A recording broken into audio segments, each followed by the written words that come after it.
Hello guys, स्वागत है आपके अपने एजुकेशनल प्लेटफॉर्म संस्कृति क्लासेज में। मैं हूं Shivam, guide for literature and grammar. मेरे प्यारे बच्चों, आज का क्लास मेरा पहला क्लास आप सबके लिए, और यह स्पेशल क्लास आज के लिए जो 12वीं क्लास के लिए है, बिहार बोर्ड के 12वीं क्लास के लिए है। मेरे प्यारे बच्चों, मैं आप लोगों को बता दूं कि आज का जो क्लास है बहुत इंटरेस्टिंग होने वाले हैं। बहुत ही जल्द आपको मैं दिखा दूंगा कि आज के क्लास से आपको मिलेंगे पूरे 20 नंबर। हाँ, यह गारंटी है कि आपके एग्ज़ाम में, आपके आने वाले 2026 के एग्ज़ाम में यह पूरे आपको 20 नंबर देगा। मेरे प्यारे बच्चों, अगर आप मेरे इस चैनल पे नए हैं तो कृपया मेरे चैनल को सब्सक्राइब कर लीजिए, और बगल में नीचे एक बेल आइकन लाल रंग का दिया होगा, इसको ज़रूर दबा लीजिएगा, क्योंकि जब भी मैं कोई नया वीडियो आपके लिए डालूं तो आपको नोटिफिकेशन आपके पास तुरंत चले जाए और तुरंत आप क्लास के लिए चले आएँ। मेरे प्यारे बच्चों, जैसे कि मैंने आपको बताया, आज का क्लास बहुत ही बेहतरीन होने वाला है। मैं गारंटी है कि आज के क्लास से, एक दिन के क्लास से आपको 20 नंबर दूंगा। हाँ, आपने सही सुना है। तो मेरे क्लास के साथ बने रहिए, वीडियो को स्किप मत करिएगा और पूरा वीडियो देखिएगा। एक एक लाइन को मैं एक्सप्लेन करूंगा, एक एक चीज़ को मैं बताऊंगा कि कैसे यह वीडियो आपके लिए कारगर है। एक एक लाइन आपको मैं बताऊंगा, एक एक लाइन एक्सप्लेन करके बताऊंगा कि बिहार बोर्ड 12वीं के लिए, इस साल के एग्ज़ाम के लिए यह बहुत ही कारगर है। तो चलिए फटाफट देर ना करते हुए हम लोग शुरू करें। हाँ, मेरे इस वीडियो को देखने के बाद आपको अच्छा लगे तो एक लाइक, एक कमेंट और एक शेयर ज़रूर कर दें। तो चलिए फटाफट शुरू करते हैं आज का यह क्लास जो 20 नंबर गारंटी आपको देगा। तो चलिए शुरू करते हैं इस क्लास को। देखिए, यह 12वीं क्लास का जो आज का वीडियो है, आज का एजुकेशनल प्लेटफॉर्म है, आज का ये जो लेक्चर है, मैं आपको बता दूं मेरे प्यारे बच्चों, आज का जो यह वीडियो है, आज का जो क्लास है, आपके लिए 12वीं क्लास के रेनबो पार्ट 2 में से लिया गया है। और यह बिल्कुल गारंटी है कि कम से कम 20 नंबर आएगा। ये मेरा दावा नहीं, वादा भी है कि आपको 20 नंबर ला के मैं इसमें से दूंगा। जो आपके शुरुआत में कंटेंट्स दिया है मेरे प्रिय बच्चों, उस कंटेंट्स में से पहले तो 10 नंबर आपको मिलान करने के लिए देगा, वो भी सब्जेक्टिव में देगा। 10 नंबर आपको मिलान करने के लिए देगा, और उसके बाद 10 मार्क्स आपके आ गए मिलान करने के लिए। और उसके बाद आप ध्यान रखिएगा, केवल नाम में मिलान करने के लिए कौन सा चैप्टर किसने लिखा है, कौन सा लेसन किसने लिखा है, इसमें से केवल 10 मार्क्स का आपका आएगा। जो 2 क्वेश्चंस आएंगे, 5 आपके आएंगे प्रोज से और 5 आएंगे पोएट्री से, और कुल का 10 मार्क्स होगा। मेरे प्रिय विद्यार्थियों, मैं बता दूं आपको कि यह जो है 10 मार्क्स, और उसके बाद 5 नंबर ऑब्जेक्टिव में आ जाएंगे, और फिर 5 नंबर मैं आपको बता देना चाहता हूं कि यह जो दिया हुआ है कि कौन सा चैप्टर क्या है, कौन सा चैप्टर क्या है। जैसे यहाँ पे पहला चैप्टर दिया है इंडियन सिविलाइजेशन एंड कल्चर। यह एक एसे है, महात्मा गांधी ने लिखा है इसको। तो पहला तो ये 1 नंबर ऐसे ही हो गया कि पहला चैप्टर प्रोज सेक्शन से लिया गया है। और यह किसका लिखा हुआ है? प्रोज सेक्शन से लिया गया जो चैप्टर है, महात्मा गांधी का पहला चैप्टर है। तो ये जान लीजिए, मैंने 3 दिया हुआ है इसमें जानकारियाँ, है ना। यही आपके एग्ज़ाम में 20 नंबर का आएगा, यह गारंटी है। तो चलिए फिर से शुरुआत करते हैं मेरे प्रिय विद्यार्थी। पहला लेसन प्रोज सेक्शन से दिया गया है। यहाँ पर देखिए, प्रोज सेक्शन है, प्रोज सेक्शन का है, टाइप है, क्या है भाई, यह चैप्टर है क्या। उसके बाद ऑथर नेम, इसको लिखा किसने है, यही आपके एग्ज़ाम में आएंगे मेरे विद्यार्थियों। 20 नंबर गारंटेड है, कम से कम 20 नंबर का आएगा यहाँ। तो चलिए, ये पहला चैप्टर आपका दिया हुआ है, पहला chapter Indian civilization and culture. यह क्या है? तो यह एसे है, और यह किसने लिखा है? तो महात्मा गांधी ने लिखा है। मतलब यह हुआ इंडियन सिविलाइजेशन एंड कल्चर, भारतीय संस्कृति और सभ्यता, यह महात्मा गांधी का लिखा हुआ है। यह लिखा है महात्मा गांधी ने। महात्मा गांधी ने लिखा है कि भारतीय संस्कृति सभ्यता क्या है, उस पर उन्होंने एक निबंध लिखा है। तो चलिए, उम्मीद है कि आपको पहला चैप्टर समझ में आ गया है। दूसरा चैप्टर आपका कह रहा है भारत इज माई होम। दूसरा क्या है मेरे प्रिय विद्यार्थियों? दूसरा है आपका, मेरे साथ कमेंट बॉक्स में कहते चलिए, दूसरा आपका चैप्टर है Bharat is my home, Bharat मेरा घर है। देखिए कितना अच्छा नाम डॉक्टर जाकिर हुसैन ने रखा है, भारत इज माई होम। यह क्या है मेरे प्रिय विद्यार्थियों? तो यह एक स्पीच है। यह क्या है? स्पीच। स्पीच माने भाषण है। यह जब हमारे देश के राष्ट्रपति बने थे, तीसरे राष्ट्रपति बने थे, तब डॉक्टर जाकिर हुसैन ने यह क्या लिखा था? यह स्पीच दिया था और यही स्पीच चैप्टर में कन्वर्ट कर दिया गया है। भारत इज माई होम किसका लिखा हुआ है? डॉक्टर जाकिर हुसैन का। और यह चैप्टर है क्या? तो यह एक स्पीच है। यही तो आएगा आपके एग्जाम में। चलिए बने रहिए, पूरा वीडियो को देखिएगा, स्किप नहीं करिएगा। चलिए अगला चैप्टर क्या है? अगला चैप्टर दिया है तीसरा, अगला चैप्टर दिया है पिंच ऑफ स्नफ। तीसरा क्या है जी? Pinch of snuff. तीसरा चैप्टर बहुत ही मज़ेदार है, हम लोग आगे पढ़ेंगे, एक एक लाइन पढ़ेंगे, बहुत बढ़िया से पढ़ेंगे। तीसरा चैप्टर दिया पिंच ऑफ स्नफ। तीसरा चैप्टर क्या है? पिंच ऑफ स्नफ है। पिंच ऑफ स्नफ लिखा किसका है जी? मनोहर मालगांवकर का लिखा है। भाई यह एक शॉर्ट स्टोरी है, याद रखिएगा, यही एग्जाम में आएगा। कोई आपसे पूछे, एग्जाम में पूछा जाए कि pinch of snuff is dot dot dot, pinch of snuff क्या है? तो शॉर्ट स्टोरी है, एक लघु कथा है और यह लिखा गया है मनोहर मालगांवकर का, है ना। चलिए उम्मीद है आपको समझ में आ रहा होगा। तो समझ में आ रहा होगा तो लाइक कर दीजिएगा और कमेंट करते चलिएगा। आपको आंसर आता है तो कमेंट करिएगा और शेयर ज़रूर करिएगा। मेरे साथ बने रहिए, पूरा वीडियो को देखिए। चौथा चैप्टर आपका दिया हुआ है, चौथा चैप्टर आपका दिया हुआ है आई हैव अ ड्रीम, मेरा एक सपना है, मेरा एक सपना है। आई हैव ड्रीम, यह भी एक स्पीच है, यह भी एक स्पीच है। किसका लिखा हुआ है? मार्टिन लूथर किंग जूनियर का लिखा हुआ है। यह speech Martin Luther king junior का लिखा हुआ है। यहाँ पे जूनियर छूट गया है मिस्टेक से, इनका पूरा नाम है मार्टिन लूथर किंग जूनियर, इसलिए इनके नाम में जूनियर जुड़ा है क्योंकि इनके पिताजी का भी नाम था मार्टिन लूथर किंग।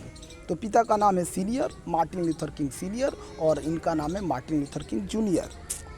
चलिए तो यह क्या है? एक स्पीच है और यह किसने लिखा है? मार्टिन लूथर किंग जूनियर ने लिखा है। चलिए अगले चैप्टर की तरफ चलते हैं। अगला चैप्टर आपका 5वां नंबर चैप्टर दिया हुआ है। 5वां नंबर चैप्टर दिया हुआ है आपका ideas that have help Mankind, ideas that have help Mankind. यह लिखा हुआ है बर्ट्रांड रसेल का। यह किसने लिखा है मेरे प्रिय बच्चों? बर्ट्रांड रसेल ने लिखा है। यह भी क्या है? यह एक एसे है, यह भी एक निबंध है। बर्ट्रांड रसेल साहब जो है बहुत विद्वान हमारे ऑथर हैं, बहुत विद्वान लेखक है। इन्होंने यह लिखा है कि वो कौन सी विचारधाराएं थी जो मानव जाति को यहाँ तक लेकर आया हुआ है। यह एक एसे इन्होंने लिखा हुआ है। किसने लिखा है? तो बर्ट्रांड रसेल ने लिखा है। उम्मीद है आपको समझ में आ रहा होगा। चलिए अगले चैप्टर की तरफ चलते हैं। अगला चैप्टर प्रोज चैप्टर की है दी आर्टिस्ट। बहुत अच्छी खूबसूरत कहानी है। दी आर्टिस्ट कलाकार, दी आर्टिस्ट कलाकार, यह लिखा हुआ है किसके द्वारा जी? सीगा नाओया के द्वारा लिखा हुआ है। यह किसके द्वारा लिखा गया है मेरे प्रिय बच्चों? ये सीगा नाओया के द्वारा लिखा हुआ है। यह क्या है? दी आर्टिस्ट क्या है? तो यह शॉर्ट स्टोरी है। दी आर्टिस्ट क्या है जी? यह एक शॉर्ट स्टोरी है। और यह किसने लिखा है जी? यह शॉर्ट स्टोरी लिखा है सीगा नाओया ने लिखा है ना। चलिए किसने? दी आर्टिस्ट लिखा, सीगा नाओया ने लिखा है। चलिए बहुत अच्छा, उम्मीद है कि आपको समझ में आ रहा होगा। चलिए अब अगले चैप्टर की तरफ चलते हैं। अगला चैप्टर दिया है अ चाइल्ड इज बर्न। अगला चैप्टर क्या है मेरे प्रिय बच्चों? अगला चैप्टर है a child is burn. A child is burn किसने लिखा है? जर्मिन ग्रियर ने लिखा है। अ चाइल्ड इज बर्न जर्मिन ग्रियर ने लिखा है। यह भी क्या है मेरे प्यारे बच्चों? यह भी ऐसे है, यह एक निबंध है। जर्मिन ग्रियर ने लिखा है कि जब बच्चा जन्म लेता है, जब बच्चा पैदा होता है, उन्होंने इस पर क्या लिखा है? एक निबंध लिखा है कि जब हमारी माँ बहनें गर्भ धारण करती हैं तो उस समय कौन कौन सी तकलीफ़ें होती है, हमारे यहाँ कौन कौन सा रिवाज है। इसी चैप्टर में ये सब बताया गया है। किसने लिखा है? जर्मिन ग्रियर ने लिखा है। क्या लिखा है? Child is burn. और है क्या? तो यह एक ऐसे है। उम्मीद है आपको समझ में आ रहा होगा। बहुत अच्छे से जुड़े रहेंगे हमारे साथ संस्कृति एकेडमी के साथ, संस्कृति क्लासेज के साथ। अगला चैप्टर आपके सामने how free is the press, how free is the press. और यह भी क्या है? यह एक ऐसे है, डॉर्थी एल सेयर्स ने लिखा है। How free is the press, press स्वतंत्र कैसे है, एक पत्रकार स्वतंत्र कैसे है। इसका अर्थ क्या हुआ? एक पत्रकार स्वतंत्र कैसे है। यह भी क्या है? एक निबंध है, डॉर्थी एल सेयर्स ने लिखा है।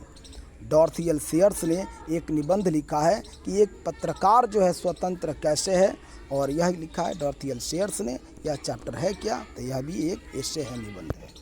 चलिए फटाफट आगे बढ़ते हैं हम लोग।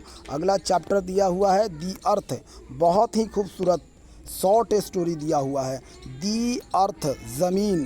दी अर्थ का मतलब क्या होगा, दी अर्थ का मतलब होगा ज़मीन, और यह लिखा है H.G. बेट्स ने लिखा है। बहुत खूबसूरत कहानी है मेरे प्यारे बच्चों, आप रो दीजिएगा अंत में यह कहानी पढ़ के, मैं इतना खूबसूरत तरीके से पढ़ाऊँगा। शॉर्ट स्टोरी है यह। क्या है, शॉर्ट स्टोरी। एकदम पक्का है कि सब आपके एग्जाम में आता है, शॉर्ट स्टोरी है यह, है ना। चलिए अगला चैप्टर की तरफ हम लोग बढ़ते हैं। अगला चैप्टर आपका है क्या, India through a traveller's eye. India through a traveller's eye, यह क्या है मेरे प्यारे बच्चों, तो यह जो है ट्रैवलॉग है। यह क्या है, ट्रैवलॉग है।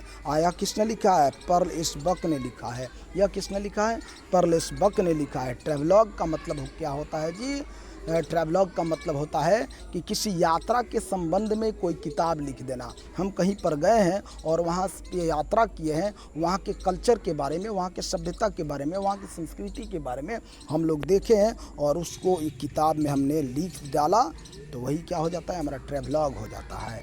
समझ में आ गया, बुक अबाउट ट्रैवल। किसने लिखा है, पर्ल एस बक। क्या है, ट्रैवलॉग है। एकदम गारंटी है कि यह आता है एग्जाम में, पिछले बार 1-2 बार आया भी है मेरे प्रिय दोस्तों, मेरे प्रिय विद्यार्थियों। और अंतिम प्रोज सेक्शन का यह अंतिम है, मेरा तो फेवरेट है भाई। अभी कुछ दिनों से आप देख रहे हो मेरे चैनल पर जो वीडियो आप देख रहे हो, जो ड्रामा देख रहे हो, ये वही ड्रामा है। अगला चैप्टर आपका जो दिया है, ये है अगला chapter, marriage proposal. Marriage proposal बहुत ही खूबसूरत, आप जानते हैं मैरिज प्रपोजल जो है एंटन चेखव के द्वारा लिखा हुआ है, एंटन चेखव के द्वारा लिखा हुआ है। बहुत खूबसूरत है यह नाटक है, यह क्या है, यह ड्रामा है। और एग्ज़ाम में आपका आएगा क्या कि यह क्या है, एक वन एक्ट प्ले है, यह एक झांकी है। मेरे प्रिय विद्यार्थियों, वन एक्ट प्ले का मतलब क्या होता है, वन एक्ट प्ले का मतलब होता है झांकी। तो ये एग्ज़ाम में आएगा, गारंटी है कि आएगा, नहीं आने का कोई सवाल नहीं है, एकदम आएगा मतलब आएगा। चलिए यह था सारा प्रोज सेक्शन का मैंने बता दिया। यह सारा का सारा प्रोज सेक्शन का था। प्रोज सेक्शन से 5 से 10 नंबर का आपके एग्ज़ाम में आएंगे, और मैं आपको बता दूं इसके बाद पोएट्री सेक्शन से भी 5 से 10 नंबर का आएगा। तो उम्मीद है आपको 10 नंबर और 10 नंबर 20 नंबर गारंटी है। तो चलिए फटाफट प्रोज सेक्शन के, पोएट्री सेक्शन की तरफ चलते हैं। मेरे प्रिय विद्यार्थी, अगर आप मेरे चैनल पे नए हैं तो मेरे इंस्टाग्राम के चैनल को भी फॉलो करिएगा। यह है संस्कृति क्लासेज 2025 इंस्टाग्राम का चैनल है, और उसी को ज़रूर फॉलो करिएगा। और मुझे फॉलो करिए, फेसबुक पर भी है, हम फेसबुक पर भी हमारा पेज है, फेसबुक पर भी हमारे साथ बने रहिए। फेसबुक पर हमारा शिवम शाह के नाम से दिया हुआ है, और यही फ़ोटो वहाँ पे लगा हुआ है। आप सर्च करोगे शिवम शाह के नाम पर फेसबुक में, FB में, यही हमारा फ़ोटो लगा हुआ है। तो हमें फॉलो करिए, प्यार दीजिए मेरे वीडियो को। चलिए आगे चलते हैं। अगला आ गया आपका पोएट्री सेक्शन। अगला क्या है जी, अगला पोएट्री सेक्शन है। पोएट्री सेक्शन सबसे पहले हम पढ़ाते हैं, और इस बार भी मैं उम्मीद करता हूं कि मेरा वीडियो देख के आप एंजॉय करेंगे और क्लास में रहते रहते सीखेंगे। तो पहला चैप्टर पोएट्री सेक्शन में आपके सामने दिया हुआ है। पहला चैप्टर बहुत खूबसूरत, मेरा तो फेवरेट है, मेरा एक वीडियो भी आप इस पर देखिएगा। पहला चैप्टर दिया है sweetest love I do not go. Sweetest love I do not go John Donne का लिखा हुआ है। किसका लिखा हुआ है, जॉन डन का लिखा हुआ है, sweetest love I do not go. और यह एक पोएम, यह पोएम क्या है, एक तो लव पोएम है, इसको हम लोग क्या कहेंगे, लव पोएम कहेंगे। जॉन डन एक मेटाफिजिकल पोएट है, इनके बारे में हर साल एग्जाम में पूछता है लव पोएम। तो ये लव पोएम लिखने वाले को लव पोएट कहते हैं।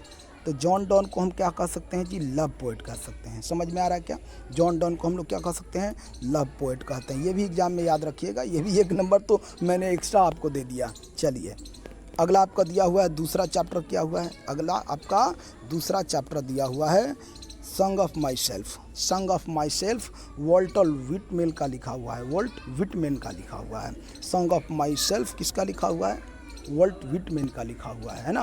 और यह क्या है, यह एक लिरिक है। क्या है जी, यह एक लिरिक है। ये आता है सब एग्जाम में, एकदम आएगा कि सॉन्ग ऑफ माई सेल्फ है क्या, तो यह लिरिक है। किसने लिखा है, तो वॉल्ट विटमेन ने लिखा है। ठीक है, चलिए मेरा स्वयं का गान, इसका अर्थ क्या हुआ, मेरा स्वयं का गान।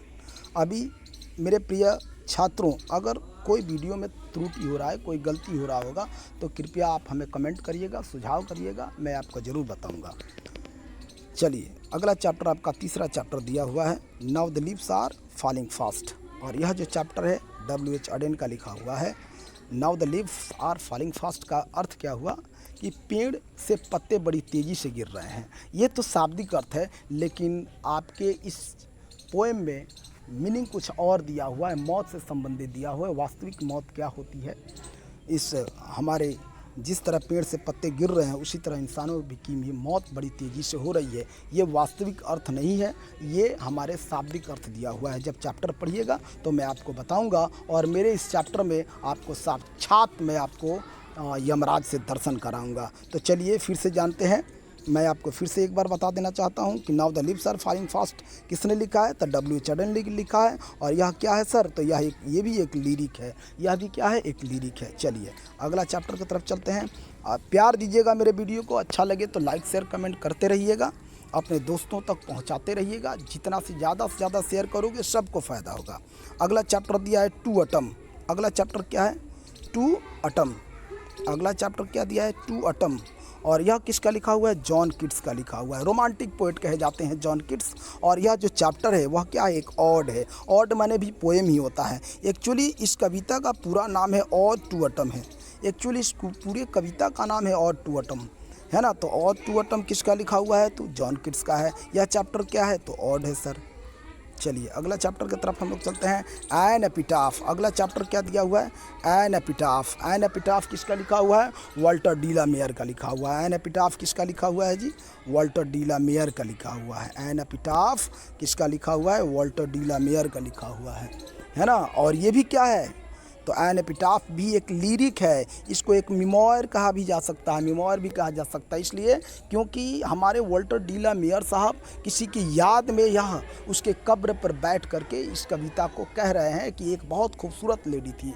जब हम लोग चैप्टर पढ़ेंगे तो इसको मैं आपको बहुत खूबसूरत तरीके से पढ़ाऊँगा। An epitaph Walter de la Mare का है और यह लिरिक है। जो भी ऑप्शन में दिया रहेगा आप उसको ऑप्शन में टिक कर दोगे। अगला चैप्टर दिया है सोनेट। अगला चैप्टर है आपका सोल्जर। अगला चैप्टर क्या दिया है जी, सोल्जर। बहुत खूबसूरत कविता है।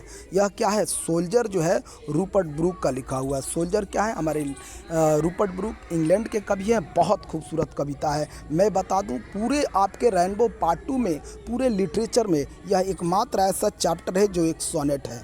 इसको आप वार पोएम भी कह सकते हो। यह सोनेट इसलिए है कि यह एकमात्र 14 लाइन की कविता होती है। याद रखिएगा, ये भी आपके एग्जाम में आता है कि भाई सोनेट कितने लाइन का होता है, तो सोनेट 14 लाइन का होता है। क्योंकि यह एक वार पर लिखा हुआ है, वार में जा रहे हैं हमारे कवि, इसलिए इसको वार पोएम भी कह सकते हैं। तो आपके ऑप्शन में जो दिया रहेगा उसी ऑप्शन में आप उसको टिक करिएगा। यह रूपर्ट ब्रूक का लिखा हुआ है। मेरे प्रिय विद्यार्थियों, हमारे रूपर्ट ब्रूक को जब इन्होंने वार पोएम लिखिए दिया है तो वार पोएम लिखने वाले को वार पोएट कहा जाता है। क्या कहा जाता है जी, वार पोएट कहा जाता है। तो याद रखिएगा, वार पोएट हमारे कौन है, रूपर्ट ब्रूक है ना।